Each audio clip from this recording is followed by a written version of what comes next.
happening now. We want to welcome our viewers from across the United States and around the world. This is the EdTech Situation Room. Good morning, good day, good evening. This is EdTech Situation Room episode number 191.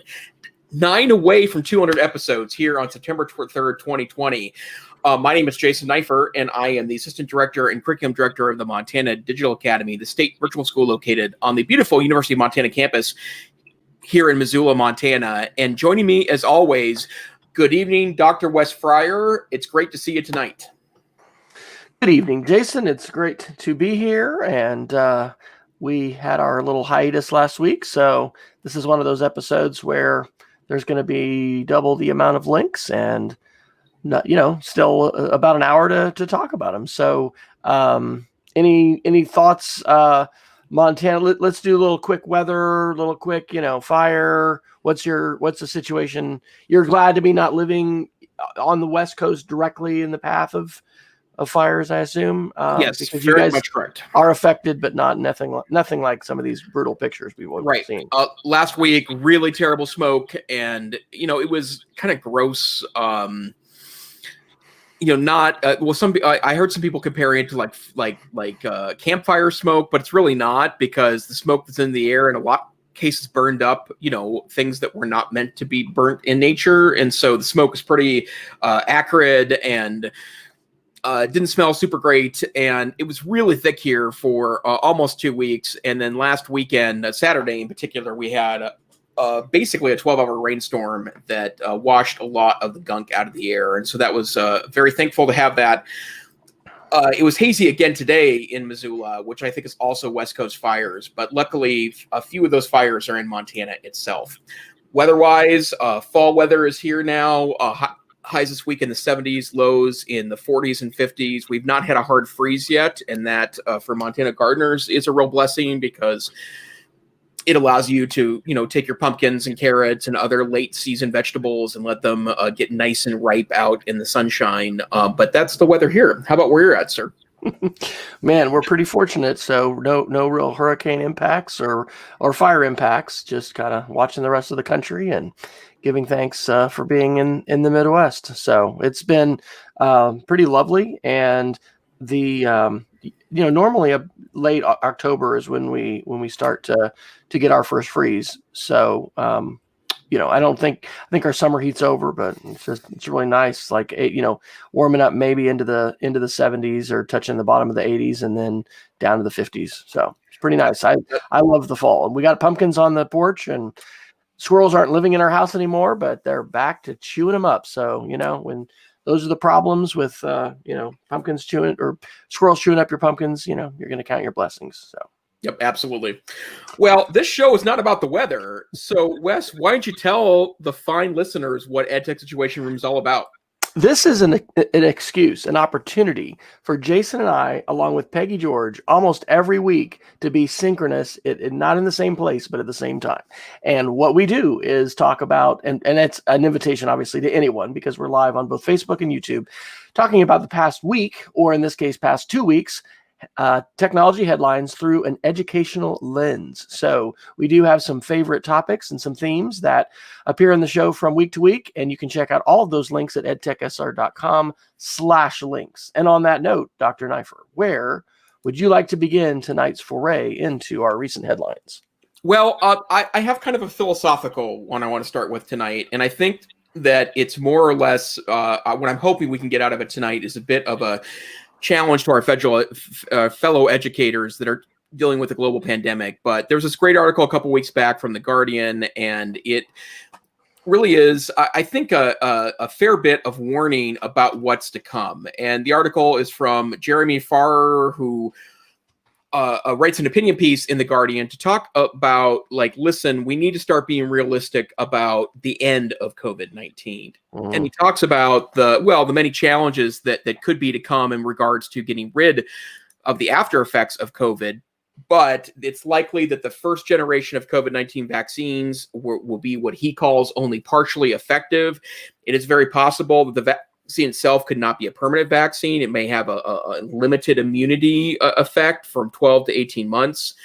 That doesn't diminish the urgency of trying to find a vaccine, but instead he wants to temper people's expectations about what's to come. And that doesn't even begin to talk about what it takes to get, 7.5 billion. I'm sorry, that's right, 7.5 billion vaccines manufactured and distributed around the world. It also the trust factor in vaccines, that even if you are otherwise not questioning the efficacy or safety of vaccines, that you might do so if you perceive that the vaccine process was rushed in any way. There's a lot of stories about that in the national news media, that we have to be careful about pushing too hard on the vaccine gas publicly, because we want to make sure that whatever vaccine candidates are safe and people feel like they're safe.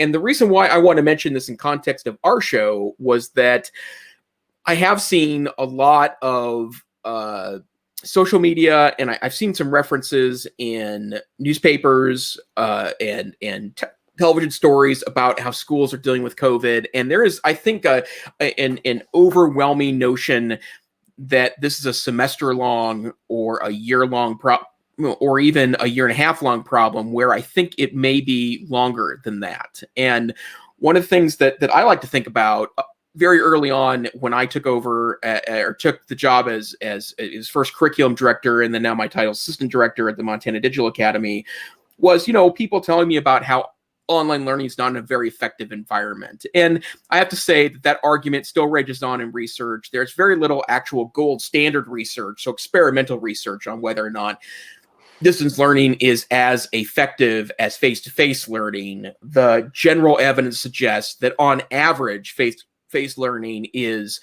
more effective than distance learning, but that's only on average. And I would argue personally that I've seen a lot of pretty effective distance learning classrooms. I've also seen a lot of ineffective face-to-face classrooms, and that what we should be doing instead is striving to make these environments the best that we can.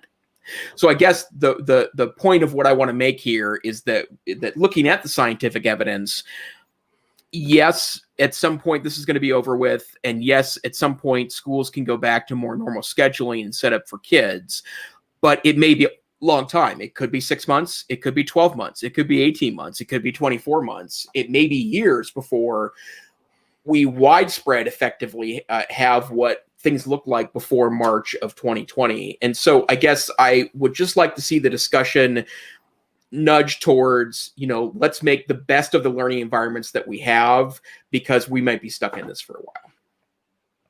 I agree, absolutely. We've been having those kind of conversations at school as well, thinking about how, we've survived this transition. We were talking before the show. No one knows what's going to happen, but we've been back face to face with kids for over a month. We went back August 14th, and I'm teaching six sections of students, and it's been wonderful. I've really enjoyed it. I'm fortunate that my largest class, I have 13 students. That's a real blessing. But the conversations that I'm hearing and the things I'm reading indicate that, everyone is expecting that regular flu season is going to be getting underway. We're all going to be moving inside. I mean, this is the reason why the annual flu does spread the way that it does, is because it gets cold in North America and other parts of the world, and we end up spending a lot of time indoors, and that's what lets the flu spread the most. So I think that to your point, I'm hearing, and not just reading on articles, but hearing parents and some teachers just really lament where we're at, and that we just have to get back to normal. And that is just the normal is going to be new, and it's going to be different. I'd say one of the greatest concerns that I have here was with regard to teacher workload.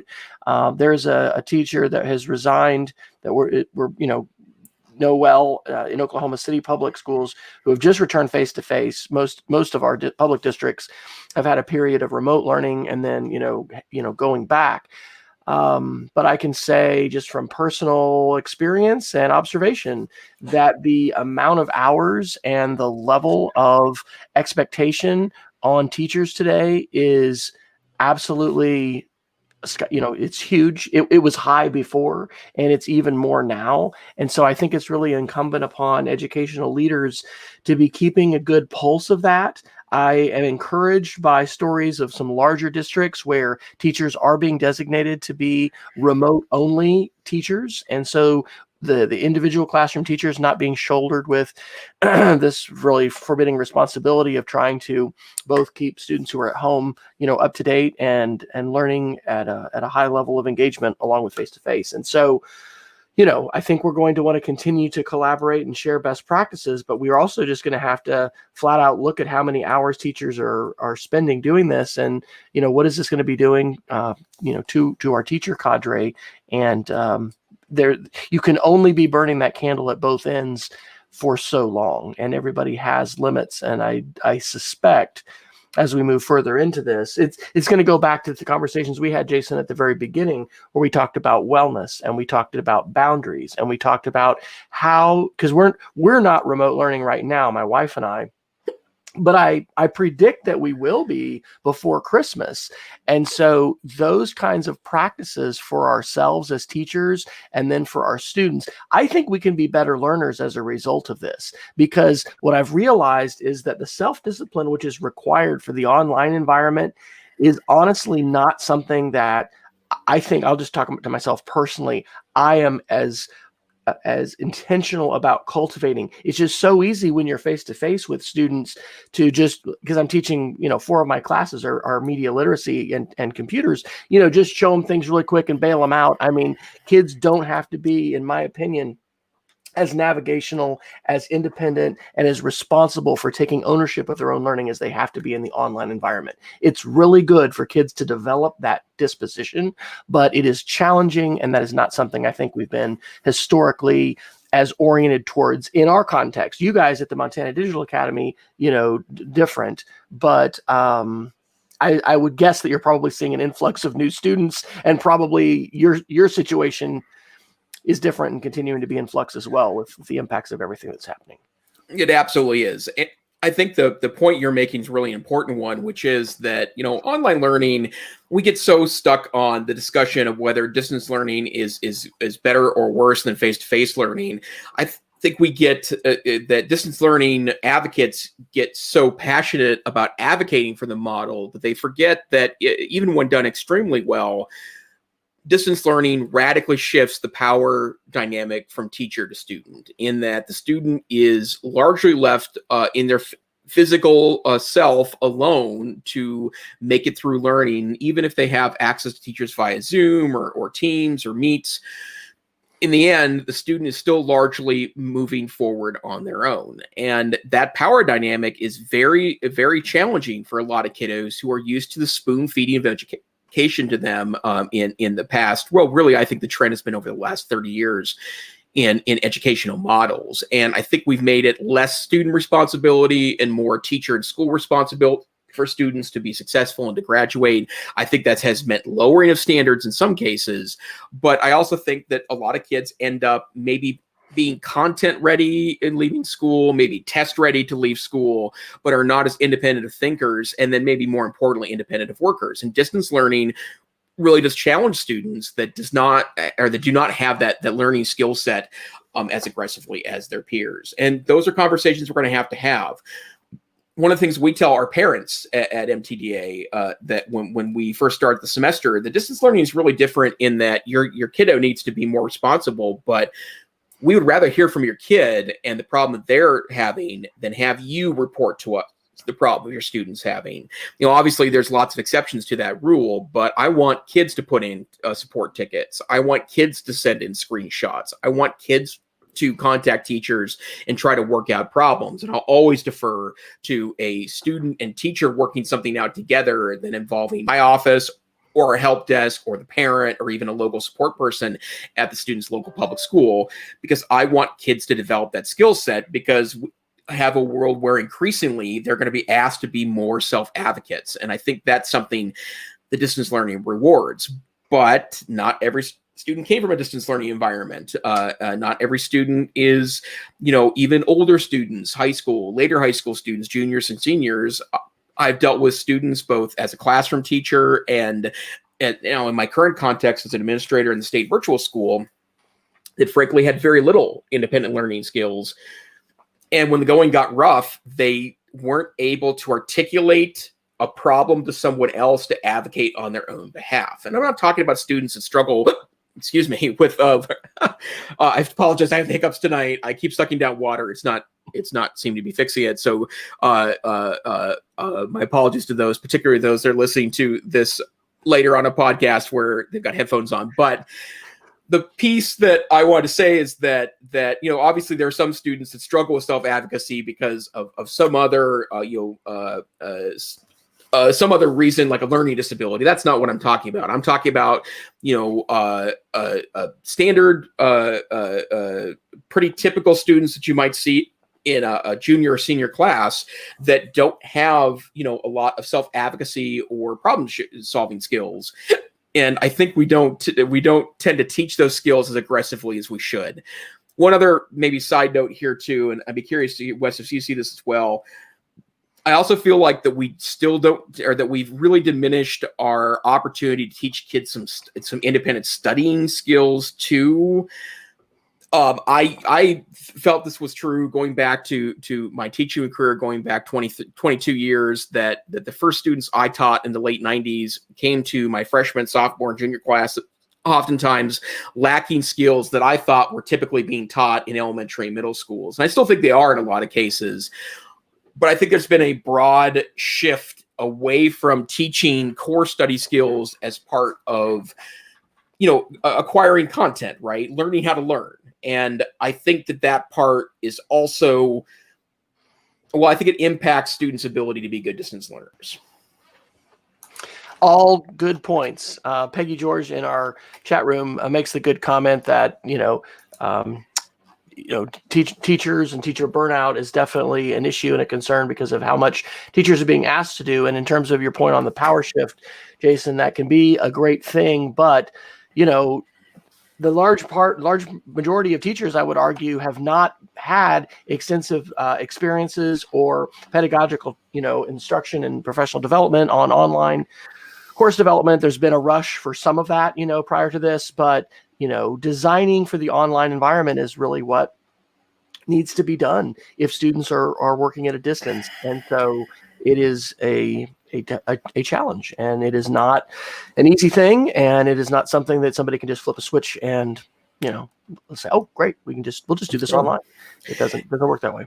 And developing good distance learning lessons or good digitally enhanced lessons is extremely time consuming. This is not the case where you can easily put something together that really does speak to the many needs your students may have. It's very time consuming. Sounds good. All right. Well, I propose we talk a little Apple. We had an Apple event that took place 2 weeks ago, just before our scheduled show that we had to cancel. And so let's take a look at a couple articles. Jason has put several in here.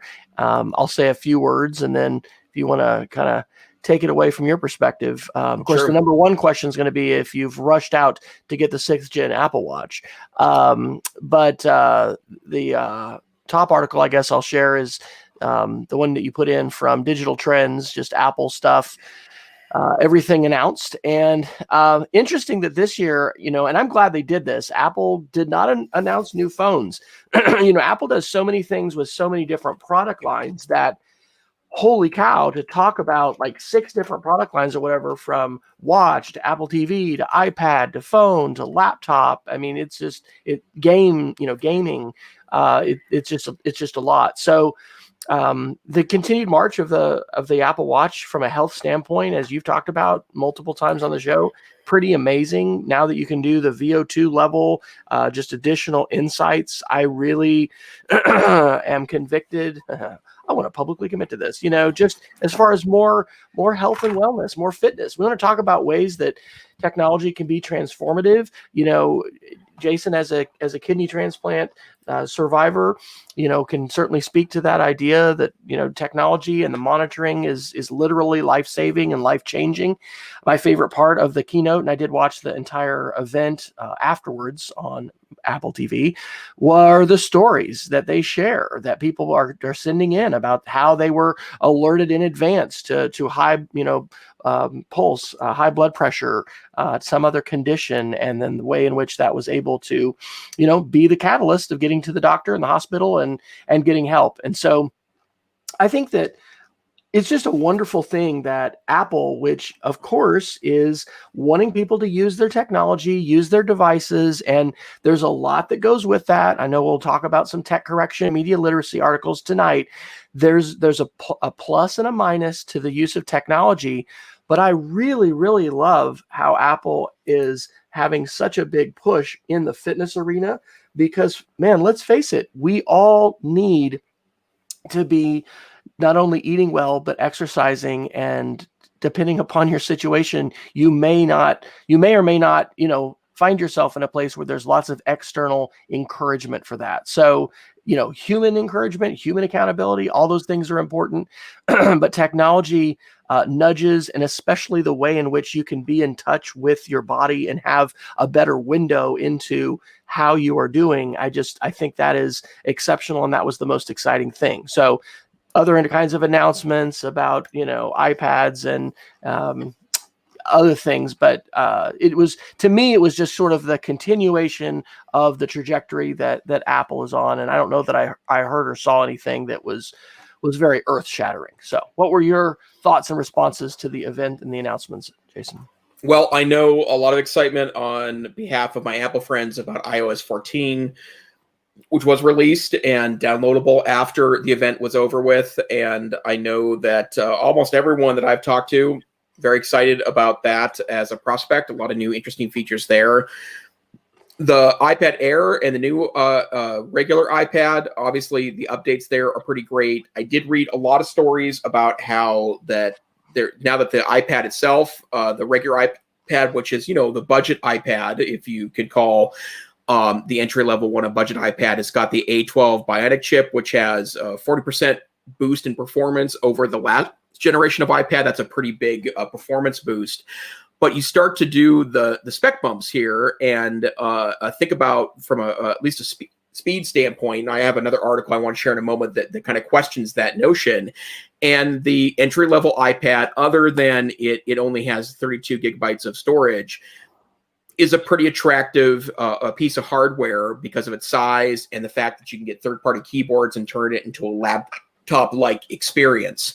I will say I'm going to bring in a couple other quick articles here. The CNET did talk about a little bit on September 15th that the older iPad model did get a nice spec bump that it really needed that will make it more attractive on the market. However, there is another pretty interesting article from The Verge on September 23rd that talked about how the plain iPad, so the 2020 iPad model, even with a spec bump, kind of loses out as what they said, it's not good enough for remote learning. And the idea is that because of some lacking of the advanced features the iPad Pro brings and the iPad Air models bring to the party, and also the fact that you can't do as much multitasking on the regular iPad as you can with the iPad Pro and the other advanced iPads, then it makes it worse for distance learning. So this is not the $300 iPad. It would not be a great option for your kids to be able to do that. And I have to say, I have a bit of that experience myself in serving students or helping out on a help desk that serves our students across the state. We don't support iPads in delivery of distance learning classes. If you want to do it yourself, that's totally fine. We will not stop you from doing so. But what students have told us that the pretty lackluster file handling inside of iOS is a real problem. Flash used to be an issue, but with Flash dying on December 31st of 2020 this year, that's less of an issue. Although I will say that we have a couple of vendors that are waiting until about, I would say 11 p.m. on December 31st to finally push over to HTML5 and other technologies that replace that. But also the fact that the Chrome browser on the iPad is relatively low feature, and mobile Safari, which is what you would get on a regular iPad, is also not necessarily a full browser experience. And it does impact your ability, I think, to engage in the kinds of activities that would be useful in a distance learning environment. So again, interesting trends. But I will echo one other important thing you said, Wes, that the Apple Watch continues to impress. The SE, which is their low price model, does not have as many of the health features built into it. That's reserved for the newer models. But to be honest, because the Apple Watches tend to go down in price a little bit, both from Apple, and then you can buy used ones, 2 or 3 years old that have a lot of those health features in them. If you don't need health features, maybe go with the Apple Watch SE. If you do, buy a model or two back, and you're still going to get a pretty great watch. Absolutely. And one quick thing I'd say that is, certainly on a personal level, great insight into all these things. All of our 6th graders at school now have brand new Gen 7 iPads. We're waiting on the Logitech keyboards, which do dock on the side, and I think are going to be really, really great. But we've got the Logitech Crayon Stylus, which is about $50, but really offers basically the same sort of functionality as the Apple Pencil. So I was able to do a start a sketchnoting unit today.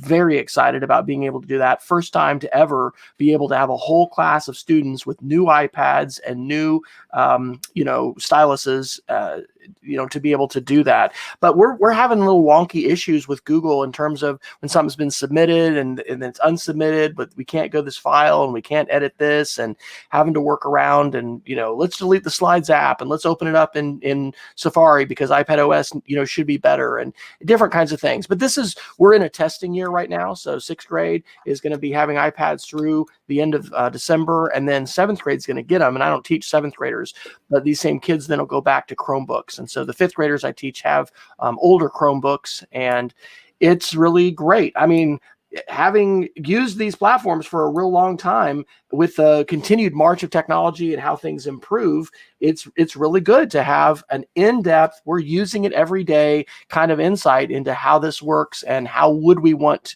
this to be our daily driver. And I certainly think that we're going to continue to see this evolution in terms of function with files, with apps, with the mobility capability or the browser capabilities of the Mac. I think that's one of the most exciting and positive things is, Apple really trying to embrace the full web on the iPad.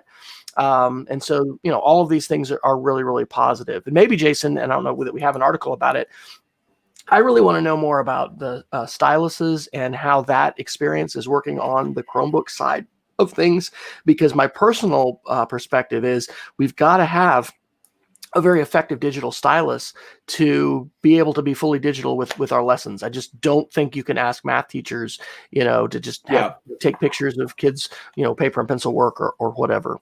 So anyway, just a few thoughts. So one other quick article. Yeah, that just is news, and I'm not sure if this crossed your radar or not, Wes, but in iOS 14, Google has now set up the Gmail app to be the default mail app on iOS 14. So on your iPad and iPhone, if you have iOS 14, you can now utilize the Gmail app instead of having to deal with. And I've always thought the Mail app it was dire on iOS. I mean, it was fine for the first couple of years, but then they clearly needed to update it, and they didn't. And I feel like now this is a good sign for folks that are in Google world and on an Apple device. And whatever device you're using, whether you're on an Android device or an iOS device, having the open opportunity to use any kind of app developer's best work, not having it blocked, not having it banned, not having it crippled. I mean, we've had years of that with Microsoft, where Apple always had,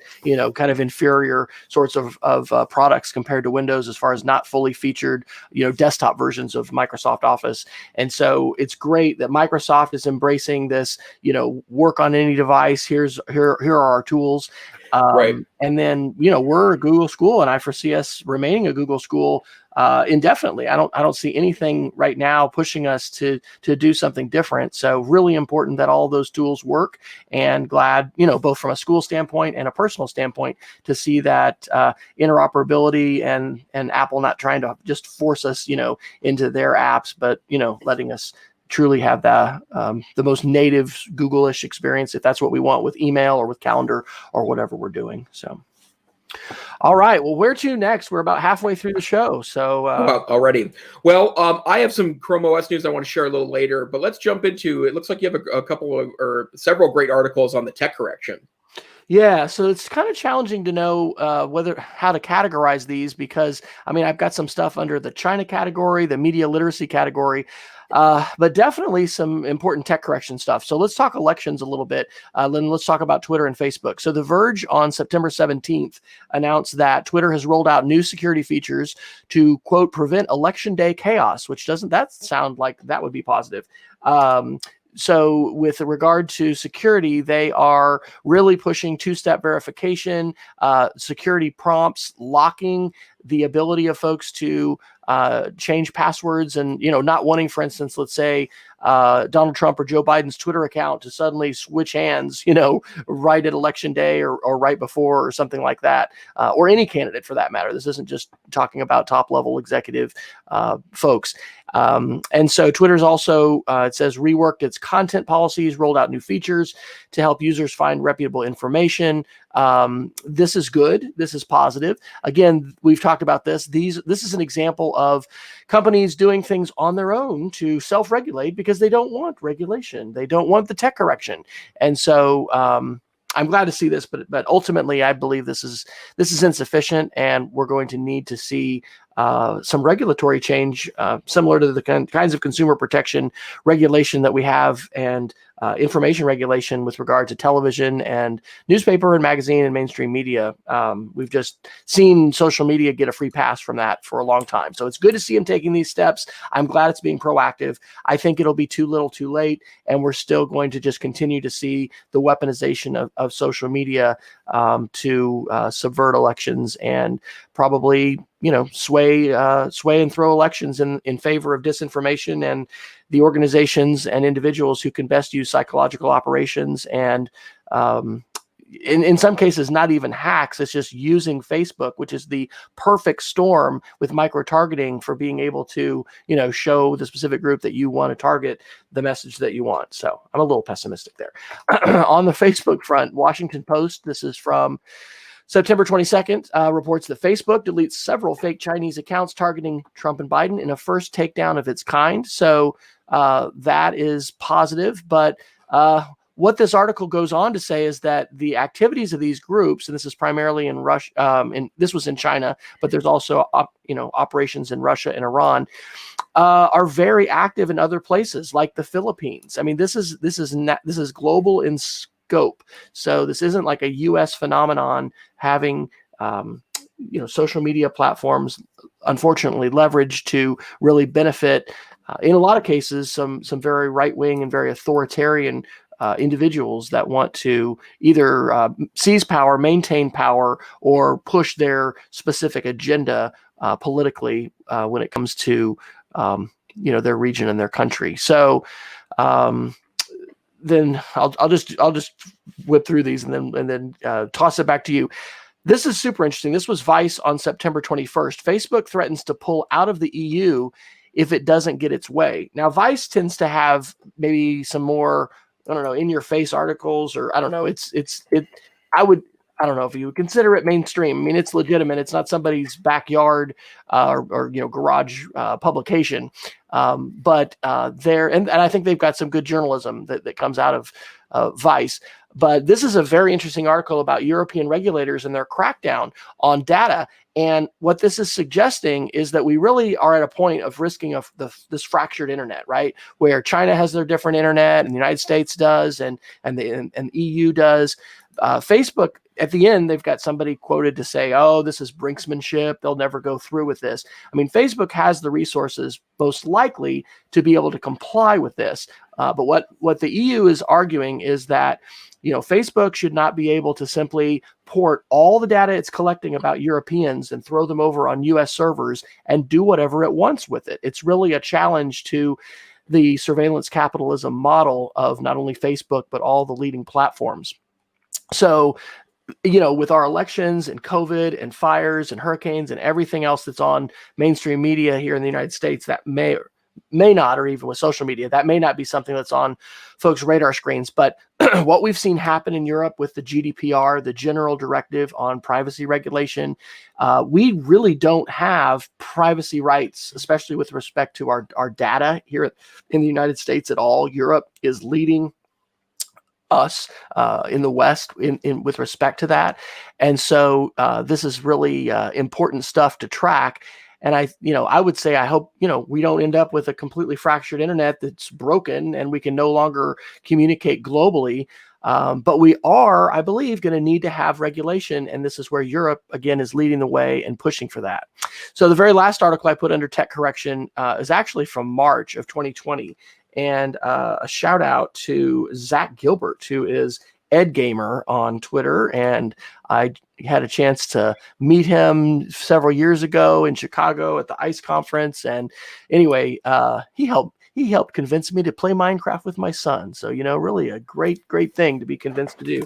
But Zach reached out via Twitter and shared this TED Radio Hour presentation, and this is from I think it's from March. It might have been May. It was definitely before the summer, but it's called let me get the title, IRI Online. So this is or maybe that's supposed to be IRL, in real life online, I think is what that's supposed to be. And it's a collection of folks who've spoken on the TED stage, but talking about, wow, how we're becoming transhuman with our screens, but all the sides to this. And there's an exceptional part of that, which is an interview with Edward Snowden. And he truly is an important voice for us to listen to with respect to the insight which he had and he provided into the activities of governments with surveillance and privacy issues and all of these kinds of things. And it's exceptional. So that particular TED Radio Hour podcast, which is like an hour long, is going to be the subject in December of the media club for the Institute for Digital Literacy that I've participated in the last 2 summers. And I'm actually going to facilitate that on December 7th. So it's a ways away, but just a super fantastic podcast, almost like a Geek of the Week kind of thing. But I put it under tech correction because it really speaks to a lot of these kinds of issues. So Jason, do you think the tech correction is imminent? Are we going to see, decisive legislation in the United States giving us privacy rights and really ending all of these problems, like maybe before the election in a couple weeks? No. That's the entire tweet. No. So, I am encouraged because the discussions look way more nuanced than they did 4 years ago, right? That's part of where I find, or I figure that we're making progress because these are no longer,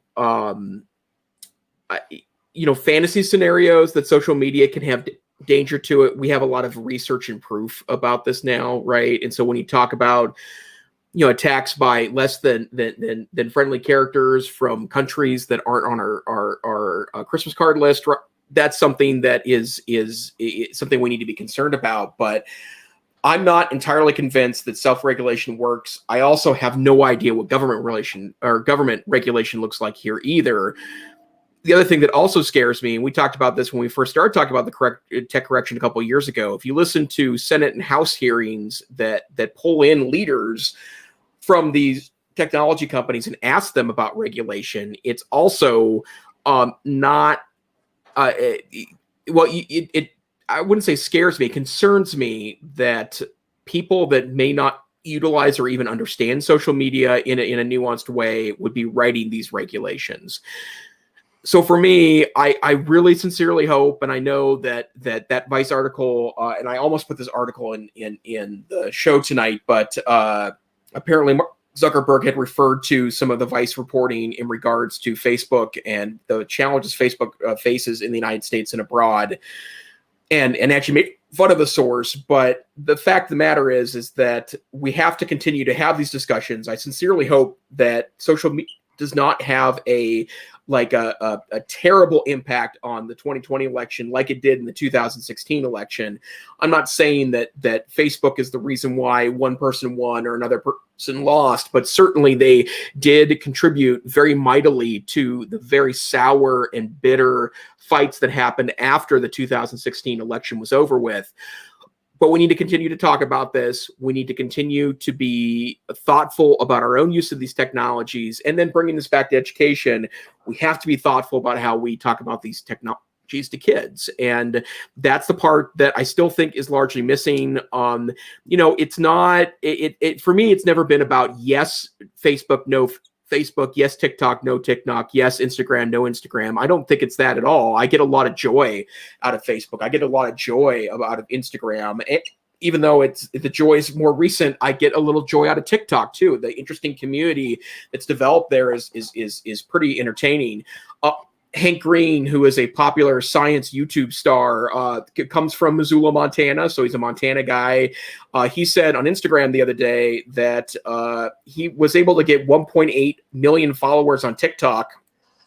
It just in the last couple of months, and he said it took him until now on Twitter to do that. Right? That it's obviously place where there are eyeballs and a lot of young and impressionable eyeballs, and if we could harness those technologies for good, I think that's going to go a long way to deal with some of these problems. But I hope we can continue to have nuanced conversations to talk about where we're going and maybe what to do, how to do it in regards to both self-regulation on behalf of these companies, and then what I think is inevitable, I think we both think is inevitable, some sort of government regulation about these techs. So yeah, Peggy's saying she thinks social media may have, or she says it is going to have even a bigger impact now in 2020 than in 2016. That would be pretty scary. I think it's a little bit like the JFK assassination. Like, I don't know we'll ever have a definitive, the election in the United States was definitively pushed by disinformation campaigns. And even if it was, by whom, by what group, the waters are very, very muddy.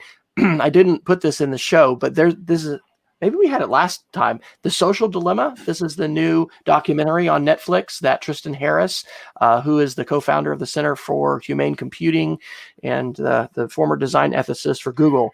Fantastic, like absolutely great documentary about a lot of these kind of issues. And one of the things it really drives home is that we're going to have pluses and minuses, but there's been huge miscalculation and non-awareness of the unintended consequences of social media by the folks who invented the like button on Instagram and on Facebook, and the folks that invented the news feed. It is. I'll put it in the links. The Social Dilemma. If you haven't watched it, you're on Netflix. It's an hour long. Well worth your time. And so, it's just, we're going to continue to have the positives and the negatives because these tools are so powerful. And it's like, I think they say in that documentary, it's like dystopia and utopia at the same time, right? Because being able to connect with family and just have a real sense of the pulse of other people's lives, and in a very positive way, being able to have these micro interactions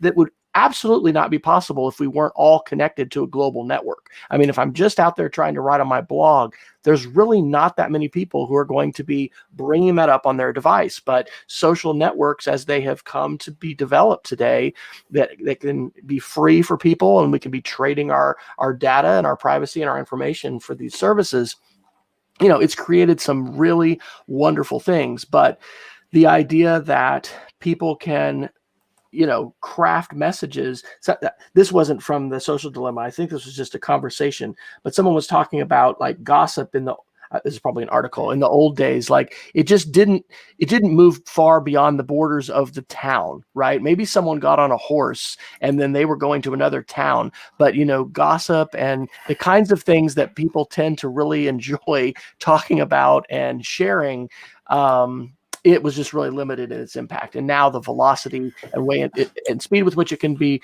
shared, and the degree to which it can be amplified, and our lack of ability to rein that in, what the Social Dilemma says is that has potential to be an existential threat to our, to self-government and to a lot of human values. And, we're going to have to get on top of it. And what they say is that we will have to have a popular uprising. We're going to have people finally come to realize privacy is important. This data is important, and we've got to assert rights. But they say that's a long road, and that's not going to be something that's going to happen quickly. And I think that is an accurate statement. So we're in for some tough times. And back to the COVID stuff. In fact, let me hit an article here that relates to that, because it talking about anti-vaxxers and folks that are wanting to reject the idea of taking a vaccine even when it comes out. This is the Annenberg Public Policy Center on September 21st. And the headline is, "Belief in conspiracy theories is a barrier to controlling the spread of COVID-19." And so, conspiracy theories have been around forever. There was a great, wasn't TED Radio Hour, but it was Fresh Air. It was an NPR podcast that was talking about conspiracy theories throughout time and looking at like the American Revolution and the Sons of Liberty and the ways in which, England and this really apocalyptic presentation of what they were about to do, fed into what happened in terms of the American Revolution. This was a study that was done, actually, I think before the summer. It goes back to a few months ago. And what it found was that if people are believing in conspiracy theories, and I guess this was from March to July, 840 U.S. adults on the survey panel, basically those folks are going to be more likely to reject a vaccine, and they're going to be more likely to not wear masks. And I think that some of the freedoms that we have in the United States and the West are really they're putting us in a situation where it's harder, and it will be harder for us to get out of it. Because if we don't have lots of people wearing masks and able to really, take these fairly draconian steps to lock things down when we have a spreading virus, when we've got people who refuse to take a vaccine and want to encourage others to reject that as well, that is going to hurt all of us. And to your point, we started with, Jason, about how long is this going to go? It's going to go longer because of this interplay of social media and psychology and, the ways that we have freedom in the West, and that's great. But look, I'm going to just be totally frank and honest. One of the things I have seen here in Oklahoma, where we live, unfortunately, is there's a lot of folks that are just, they're not really smart when it comes to some basic things like accepting, the consensus of scientists and medical professionals and believing that they know better. And it's a case where we really do need state officials to make paternalistic decisions for the good of the group. I mean, you go out to rural Oklahoma. We went out to Wellston, where there's this amazing barbecue place, and I met a guy. He drove all the way from Pueblo, Colorado, to get barbecue. This is a very good barbecue stand. You just don't see the mask wearing like you do in the city, and you don't have the mandates. So it's sort of a perfect storm for a lot of difficulties with elections, and also a lot of difficulties doing things like taking the kinds of steps that need to be taken to get rid of a pandemic. So your thoughts? Well, yeah, I mean, I have seen some references to the fact that this social media really just amplifies where a lot of people were anyways, but the affirmation of what would be corrected by mainstream news media sources is absolutely part of the problem here, right? And Facebook has been a bit of a trial for me for that, because I do see people spreading information that has been clearly debunked, right?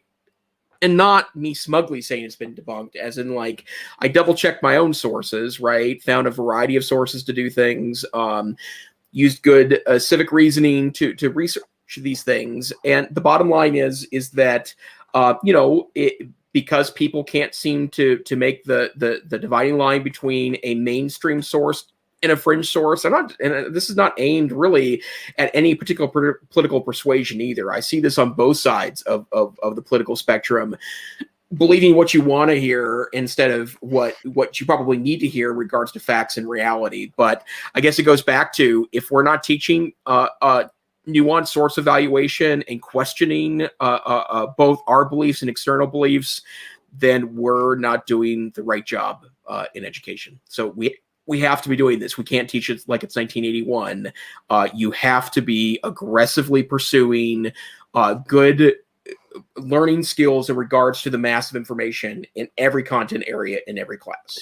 And I'm going to say this, we can't allow ourselves to just be limited to the traditional domains of, we go to math, we go to science, we go to language arts, we go to PE. Like these conversations about literacy and about information and about critical thinking and about web literacy and media literacy. This is the drum we bang on every week, basically. We've got to integrate that into conversations with all teachers and with parents across the community, because these are essential skills. I sadly don't think we can educate ourselves out of this. I don't think we can just offer up enough media literacy lessons that it's gonna solve. It's gonna take a variety of solutions, and ultimately it's gonna involve politics and it's gonna involve folks, passing laws and things like that. But it is one of the important things that we can do, is to try and educate and to try to visit about these things and develop skills, right? And it doesn't have to be anything. You don't have to stand on a political side, I believe, to talk about critical thinking. Let's not politicize critical thinking the way we've politicized mask wearing and some other stuff, right? We all need to be critical thinkers and have these abilities to weigh things and hopefully make good judgments about what we're going to believe.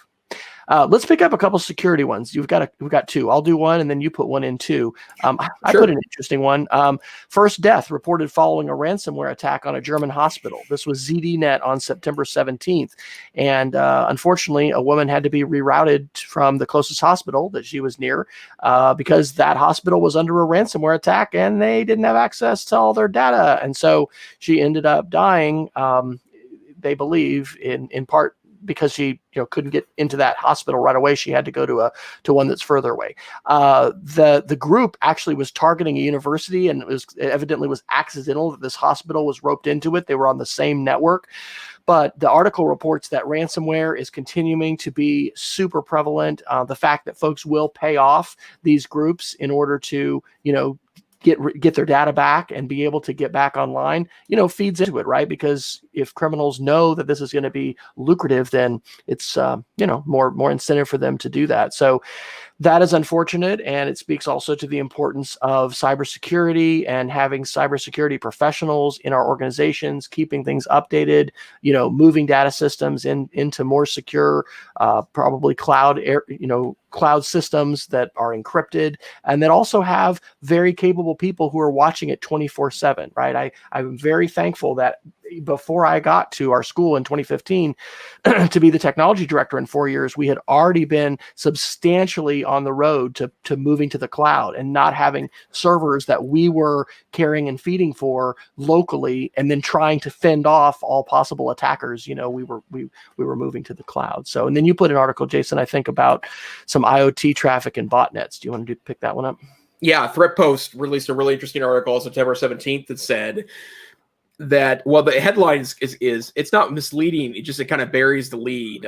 The Mosey botnet accounts for a majority of IoT traffic, and the Mosey botnet is some malware that has been distributed to poorly secured IoT devices. But when they say majority of traffic, it accounts for 90% of all traffic going in and out of Internet of Things devices, which means that 9 out of every 10 bits is part of this Mosey botnet. And that tells you there must be an awful lot of bad devices out there with poorly updated firmware. And then secondarily, even if there aren't a ton of those devices, they must be doing extraordinary harm. So, going back to many things we've talked about since, IoT has really become a much bigger issue since we really started this podcast. We've talked about security in IoT a number of times, but using names you trust, keeping the firmware updated, don't buy cheap stuff on Amazon that you don't recognize the brand name of. And then when it's old and not being updated anymore, throw it out, because it's likely that security holes will be found in the various firmwares of those devices and they will be exploited. I want to pick up those China articles, but do you want to do the Wikipedia one real quick that you did on Read Write Web? Because that sounds pretty fascinating. Yes, I thought I would get my Will Richardson on and refer to the Read Write Web, but really interesting article about a study. And the idea behind the study here is that that if a Wikipedia article has, and they're doing this as an experimental study, that if a Wikipedia article has some nice high quality photos, not even professional photos, amateur photos, and tourist information, small towns will see up to £100,000 more revenue per year in small cities. And of course, I bring up the article, and I've clicked on it too many times already because I've hit a paywall. But if I remember correctly, researchers in Europe actually did this as an experiment and utilized some high quality tourist photographs, usually copied from other languages Wikipedias, into smaller towns and put in tourist information. So like interesting things in those small towns or tourist attractions in those smaller towns. And they were able to spot through analysis a possible increase of £100,000 more of tourist activity in those smaller towns. And folks, I would imagine our audience is the last folks I would need to explain this to, but if you still think the Wikipedia is a fad, it is, as a matter of fact, not a fad. And it can be used in fantastic ways for good purposes, and it's being used by folks, so it's very relevant and very important. That was one of the lessons from some media literacy lessons we've been doing this year, is looking at news sources and finding their Wikipedia page, because if it's any kind of source that's out there, whether it's mainstream or not, it's gonna have a page, and people are going to be talking about it, and you're going to be able to get some information and help make a judgment about whether or not you want to consider that a credible source. So that is pretty fascinating. I put a couple China articles in that I'll do quickly. This one, the headline is it's actually a tweet. China excited about TikTok proposed restructuring. I don't know if you're trying to follow this. My 5th and 6th graders are super interested in this because a lot of them use TikTok. And so this really has their attention, although they're not very aware of the facial recognition, social, national security implications, and all that seems a little bit confusing to them. But Lindsay P. Gorman, who is a journalist, writes, never a good sign when Chinese media is touting and promoting the TikTok restructuring as a model for what should happen globally. What's clear is the U.S. has bumbled its way into a precedent, the consequences of which it hasn't anticipated. And so Twitter identifies this channel, which I can't necessarily pronounce, Weijin maybe, and their tweet from September 20th said, the U.S. restructuring of TikTok's stake and actual control should be used as a model and promoted globally. Overseas operation of companies such as Google, Facebook shall all undergo such restructure and be under actual control of local companies for security concerns. And again, that sort of portends a fractured internet and a very different situation from what we have today. And then the second article I've got in there is actually from the same author. This is why it's great to have a featured tweet, which is the tweet you pin at the top of your page. This article is a little older, but Lindsay Gorman is a fellow at the Alliance for Securing Democracy. And this is an Atlantic article from January 5th, 2020. The title is 5G is where China and the West finally diverge.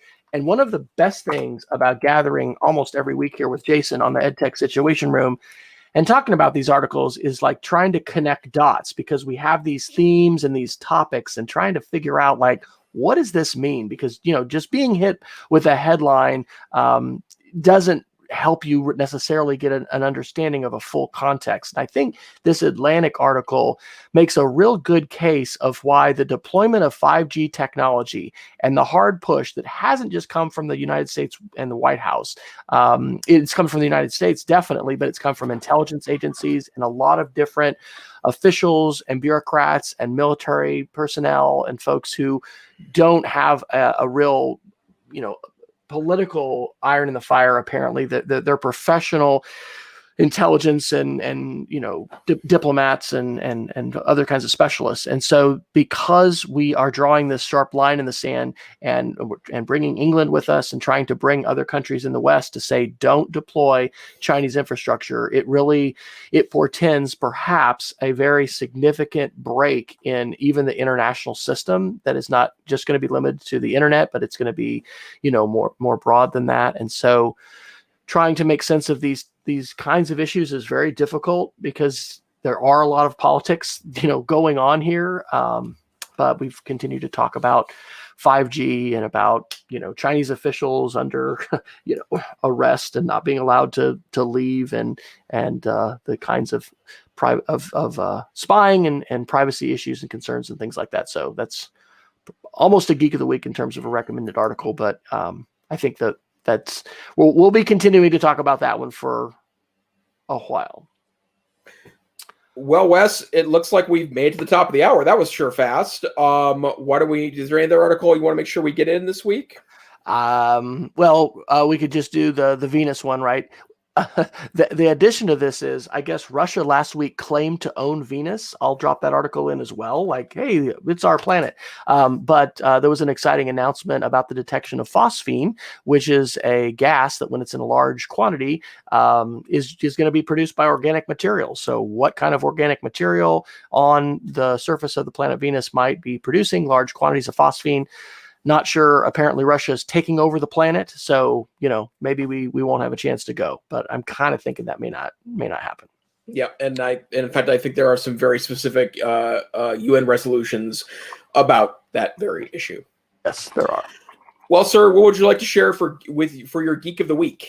Okay, I will go fast because I have several. First one, my kids are loving this. It's called Little Alchemy 2. It reminds me of crafting in Minecraft, but this is like the rage right now on the iPads and the Chromebooks to combine materials, and it's interesting little web-based game that 5th and 6th graders love. The Age of AI. I mentioned that there was a great November 2019 PBS Frontline special by that title that absolutely recommend and just feel like it should be required watching. There's a YouTube original series narrated by Robert Downey Jr. of the same name, and it's 9 parts. It is absolutely fantastic, and I've only gotten through 2 of the episodes. But the thing is, it does such a great job showing the positive and the negative, because if we just sit here and rant against AI and how terrible it is and surveillance, there's incredible positive stuff, for instance, in the medical arena that's being done now. And I mean, just using your smart speaker for voice recognition, there's so many things. So I want to commend that to people. I just wrapped up a 4-part lesson series for my 6th graders on conspiracy theories. We focused a lot on the moon landings, but we talked about SIFT as a media literacy or web literacy framework for kids being able to, stop, investigate the source, trace claims to their original, sources, and then the playbook of conspiracy theory. And I talked about Fruit Loop conspiracy theory, and how do you try to identify things that are just really out there, because conspiracy theories are very pervasive and they're having a big impact, on society. And then the last thing is a website that actually, I'm not sure who to give credit to this, because I'm following a bunch of folks in terms of media literacy, but this is a website called spotthetroll.org. It was put together by a couple faculty members at the University of Clemson. I only got 5 out of 8. I'm a little embarrassed to admit that, but it uses Twitter specifically and asks you to determine, is this a human or is this a troll or a bot? And these are real. A lot of this is from 2016 election. These were actual accounts. Many of them were created by the Internet Research Agency in Russia. And this is a very good lesson. This is a great lesson, because it's not only something to tell people about, to say, do this, take this. And then it has excellent resources and links that you can follow to learn more, and then to try to develop your own, savvy and capability to identify, what is legitimate and what's not. It also makes a great case of why we need to identify ourselves in our profiles, right? The kinds of things we share, not only in our Twitter stream and our social media stream, but also the things we say about ourselves, can be very important signals to others about whether or not we're real people or not, and whether people should listen to us or not. Well, sir, not that I'm going to engage in one-upsmanship, but I got an 8 out of 8 on Spot the Troll. So nice. Yeah, and one of them was a straight guess, and it was kind of a lucky guess, but it was so interesting, the rules they pointed out, and the notion of if you're sharing personal information and that sort of thing. So I couldn't agree. One of the best things I've seen, really in almost a year, for helping people develop an eye for what is real and what is fake. Okay, and then I have a really quick one. I'm going to go ahead and guess that if you're a regular listener of EdTech Situation Room, you don't need this lesson, but I'm sharing this article not because you need it, but because maybe a member of your family does. Lots of folks working at home, lots of teachers at home, lots of teachers in their classroom in a corner with their laptop broadcasting out to kids. Many of them do not know that a second monitor is one of the best productivity adoptions you can make, and I will say that I love second monitor so much that I carry a USB-C portable monitor that plugs into my laptop when I want to be productive, either on the road or at the coffee shop. And the bottom line is that it's a cheap fix. You can get a great HP business monitor, 24-inch business monitor on Amazon for $100. But there is a wonderful article this week in Wired, how to use a second monitor or screen with your laptop. It's probably not for you, but if it's for your uncle or your sister or your cousin or your kid or someone that needs a little boost that's working on a laptop and tired of their 13-inch or even their 15-inch screen, that's a great article to share. Well, Wes, where can people find you on the internet? I am W Fryer on Twitter. That's my real Twitter channel. It is not a robot. I am blogging now every day. As of Saturday, I just decided, hey, I think I'm going to start daily blogging at speedofcreativity.org. And my lessons for media literacy and digital literacy are at mdtech.cassidy.org. How about you, Dr. Neifert? I'm on Twitter at TechSavvyTeach. I also blog for the Northwest Council for Computer Education blog at ncc.org. And I would also encourage you, this Friday is the deadline for presentation proposals for NCC 2021, and they're planning now for a virtual conference. So I'm really excited that they will be going virtual. It's an opportunity to meet the nicest people in EdTech in the Pacific Northwest, and we're hoping to get a greater nationwide audience. So blog.ncc.org. But this whole action here is the EdTech Situation Room. We are a once-a-week podcast that broadcasts on Wednesday nights at 8 p.m. Mountain, 9 p.m. Central, somewhere in the middle of night, UTC. We would love if you could join Peggy George in our chat room live on YouTube or on Facebook. But if you can't, you can always download our podcast wherever finer podcasts are aggregated, or go to our website, edtechsr.com, where you can not only find tiny MP3s to download, but also every link we talk about. And frankly, we don't talk about every single week. We hope you have a great week. Stay safe and stay savvy. We hope to see you next time on the EdTech Situation Room. Good night.